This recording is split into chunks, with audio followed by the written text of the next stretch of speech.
Guess who's in town? Ladies and gentlemen, it's only Mark Steel. Thanks. Thank you so much, Steve. Thanks so much. It's lovely. It's actually just lovely to be in the world of entertainment at the moment. It's so easy to be entertaining at the moment because everyone's so happy because the country's being just run so beautifully. And I've been watching live music since the punk days, and I've seen lots and lots of magnificent venues, and I'm always impressed with how brilliantly they're run and so on. But obviously there are also some that are really badly run as well. But in all the years I've been attending live venues, I have never seen any one of them that has been run with the hilarious, bewildering, useless incompetence with which the country is being run at the moment. So I think it's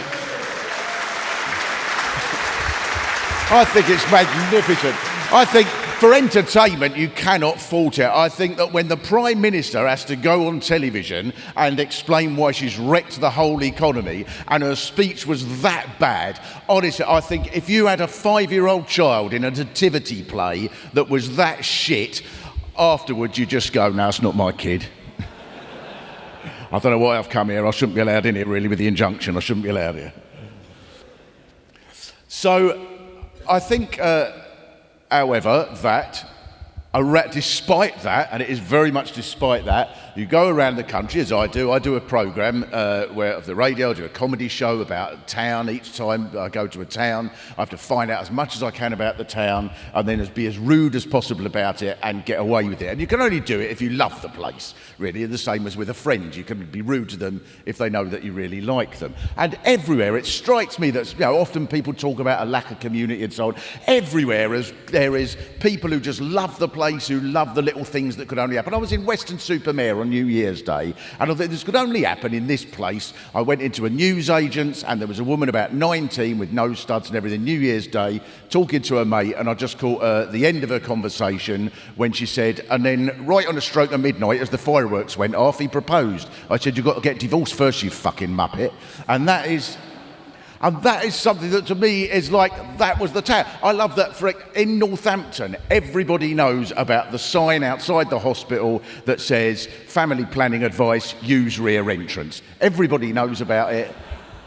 It's a sign of community. But there is no greater symbol, I don't think, of any community than the live venues, and there is nobody that better expresses the feelings of a local town than the music venues, and I think I could say the comedy venues. I think if you want to learn about a town more than anything else, I'm all for the library, I'm all for academics, but what the comics say about the place and what the bands say about the place, I think that's the most exciting thing of all. And that's why, even though all of the problems and all of the terrible things that happen in the economy and nobody can plan anything and so on, we've heard all these brilliant people putting on all these different shows at the venues with all the difficulties, and yet it still persists, it still always goes on, even if it gets really difficult. No, I mean, I've been looking for various reasons, and I'm sure a lot of us have, in recent days, at what happens in Iran, where music in public places was banned completely, and as difficult as it is when, I don't know, there's construction work in the Elephant and Castle, which is difficult, that's probably more of a problem. But still, it's persisted. Of course it does, because there are always going to be young people and lots of young people who want to make music, and there's always going to be brilliant people who put on the venues. And so for a combination of those two things, love of community and love of live music, if you like, I had a sort of, and this is more than any, I've done over 70 of these shows.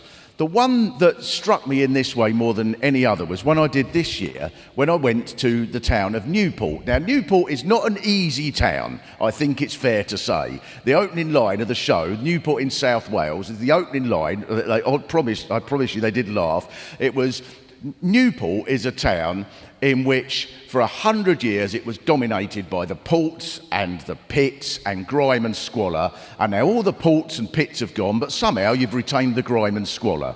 And I was a bit nervous before. There's a lot of boxers there, but they laughed at that. It's a difficult town, and more than anything else, as a sort of nub, it's very much a place that's dominated by community. There's a beautiful old sort of bridge, Transporter Bridge, built in 1906. People love it. A bloke after the show came up to me and showed that he had a tattoo of the bridge because it was he could see it from the maternity ward, and it was the first thing he saw when he was handed his newborn son. There's a magnificent sense of community there. I think it's fair to say there's not a great deal of a problem with gentrification in Newport. There's really not. Maybe some of the houses are worth 50 quid now, I don't know. It's a poor place, and yet one place at the centre of all of that sense of community, more than anything else, was the place that is the music venue.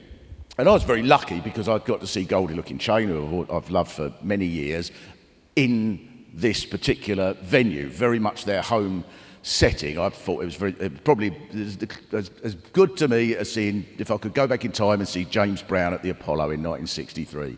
It was a brilliant night, and it was in this particular place.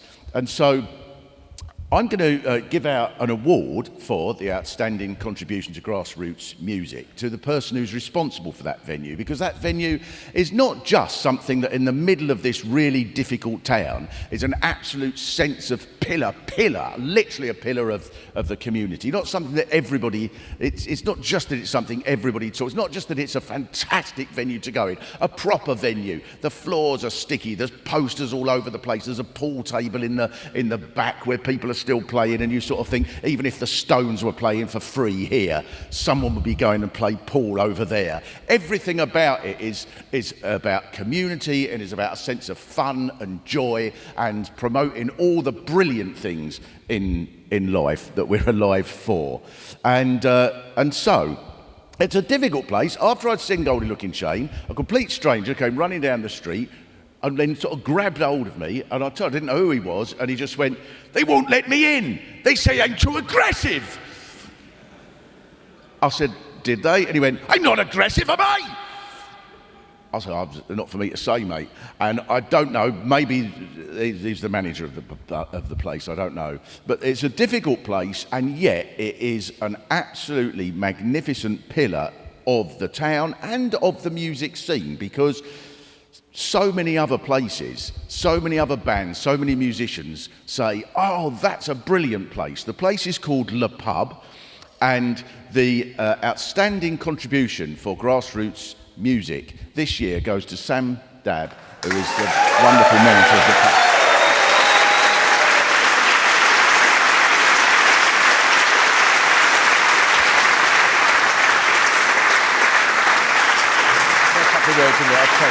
One more thing. I have to say, amongst the previous winners has been Frank Turner, who you saw earlier, and Steve Lamacq, which that strikes me as a bit lazy, to be honest. Who should we give it to? Oh, Steve's over there, fuck it, he'll do. But Sam, would you like to say something? I don't really know what to say. I don't do crying, I'm from Newport, I'm aggressive. Thanks, everyone. I just literally texted you and said, "I'm at Venues Day too. Why didn't you tell me you were coming?" I guess that's why. I don't know, just everyone in this room does amazing things. That's why we're all in this room, and we do it because we care. And none of us are ever going to be rich, but we're probably going to be really happy. So, thanks.